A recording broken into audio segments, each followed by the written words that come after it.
Welcome to guys. आज का topic है मोतीलाल ओसवाल और एचडीएफसी मिड कैप अपॉर्चुनिटी।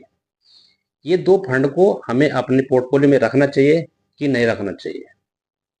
एक भाई ने कमेंट किया था कि भाई मेरा पोर्टफोलियो में मैंने दोनों दोनों फंड रखे हुए हैं। उसने बोला था कि भाई इन दोनों में बहुत ज़्यादा ओवरलैपिंग है। ये दो फंड टॉप के फंड है, आपने तो ऐसे रख दिया, कोई जांच नहीं की, कुछ नहीं किया। आपने टॉप के दो फंड रख दिए और हो गया। इसमें बहुत ज़्यादा ओवरलैपिंग है। तो आइए देखते हैं कि ओवरलैपिंग किसको बोलते हैं और ये रखने लायक है कि नहीं है। क्या इनमें सच में बहुत ज़्यादा ओवरलैपिंग है? क्या इनमें रिटर्न में फर्क पड़ेगा कि नहीं पड़ेगा? ठीक है दोस्तों, हम जबकि यहाँ पर देखते हैं कि H D F C mid cap का अपॉर्चुनिटी का जो फंड है, उसकी अगर आप होल्डिंग देखेंगे तो उसने ले रखी है 79 उसकी होल्डिंग है, जिसकी 79 स्टॉक में उसने जो तो इन्वेस्ट कर रखा है।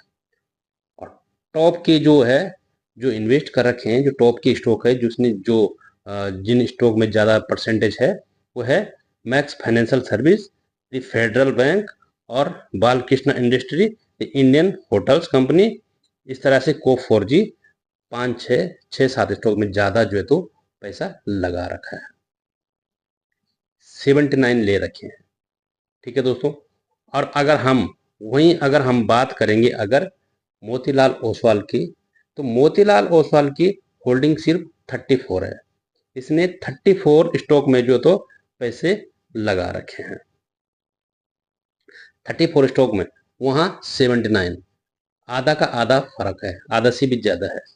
ठीक है दोस्तों, और इसकी अगर होल्डिंग बात की इसने कितने परसेंटेज कहाँ किस स्टॉक में ज़्यादा लगा रखे, तो इसने जो तो प्रेजेंटेड सिस्टम लिमिटेड में 10% लगा रखे हैं, और को 4G में 9.47% लगा रखी है, कल्याण ज्वेलर्स में 8.9% लगा रखे हैं, जो कि पहले सबसे ज़्यादा कल्याण ज्वेलर्स में थे।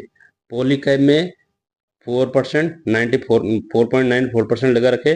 डिक्सन टेक्नोलॉजी में इंडिया 4.35% लगा रखा है। ट्रेंट में 3% लगा रखा है, और भारतीय मैक्सिकॉम में 3% लगा रखा है। तो आप देख सकते हैं इन दोनों का डिफरेंट। अगर अगर एम की बात अगर करें तो एच डी एफ सी का जो एम अभी बहुत ज़्यादा हो गया। 74,000 करोड़ का जो है तो इसका, मोर देन 74,000 का इसका वो हो गया है, एम हो गया है। और इसने अभी तो वन टाइम लेना भी अभी बंद कर दिया है। समझ गए दोस्तों, इस तरह। और जो है तो अभी जो अगर मोतीलाल की ओसवाल की अगर बात करें तो मोतीलाल का अभी 27 करोड़ का इसका अभी ईएम है। तो दोस्तों, जहां पर अगर रिटर्न की अगर बात करें तो मोतीलाल ओसवाल का ज़्यादा रिटर्न है। अगर आप 1 साल की बात करें या 3 साल की बात करें, जबकि मिड कैप अपॉर्चुनिटी का फंड जो रिटर्न जो तो उसके मुकाबले में कम है। जबकि इसलिए इसके पास कम होल्डिंग है, उसके पास ज़्यादा होल्डिंग है। तो इस बिहाफ पे आप जो है तो कंपेयर कर सकते हैं कि यार ओवरलैपिंग क्या है, और क्या सच में हमारे रिटर्न में फर्क पड़ेगा, क्या हमें सच में जो तो इसके इसमें हमें इन्वेस्ट नहीं करना चाहिए, दोनों में हमें इन्वेस्ट नहीं करना चाहिए, जबकि दोनों मिड कैप कैटेगरी के दोनों अच्छे फंड है।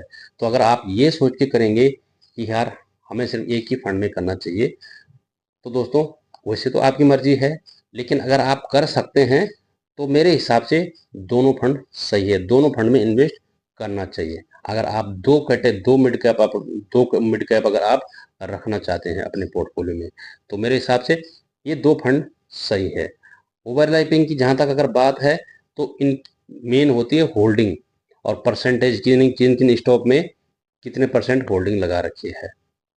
वैसे तो फंड मैनेजर का दिमाग होता है कि वो कौन सा स्टॉक अच्छा देखता है कि यार ये स्टॉक लॉन्ग टर्म के लिए अच्छा है, या कोई बुरी खबर आ गई किसी भी स्टॉक में तो वहाँ से निकल जाते हैं, बुरी खबर आने से पहले ही निकल जाते हैं। उनको पता होता है कि यार ये स्टॉक जो तो खराब होने वाला है, गिरने वाला है, तो वो निकल जाते हैं वहाँ से। और उसमें जो तो उस तरह से होल्डिंग भी वो जो अपने उनकी पोर्टफोलियो में जो तो लगाते हैं।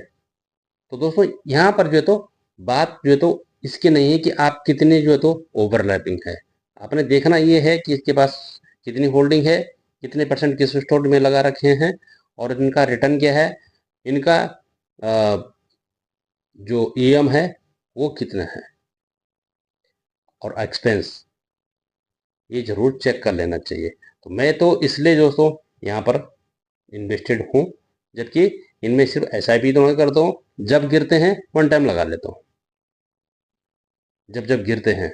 और मेरा ज़्यादातर फंडा तो यही है कि कंटिन्यू एसआईपी तो थोड़ा ही फंड में है कि जो फिक्स डेट का रखी है, बाकी कुछ फंड तो मैंने बिल्कुल ऐसे रखे हुए हैं कि जिनमें मैं एसआईपी नहीं करता हूँ, जब गिरता है मार्केट तब उनमें टॉपअप कर लेता हूँ।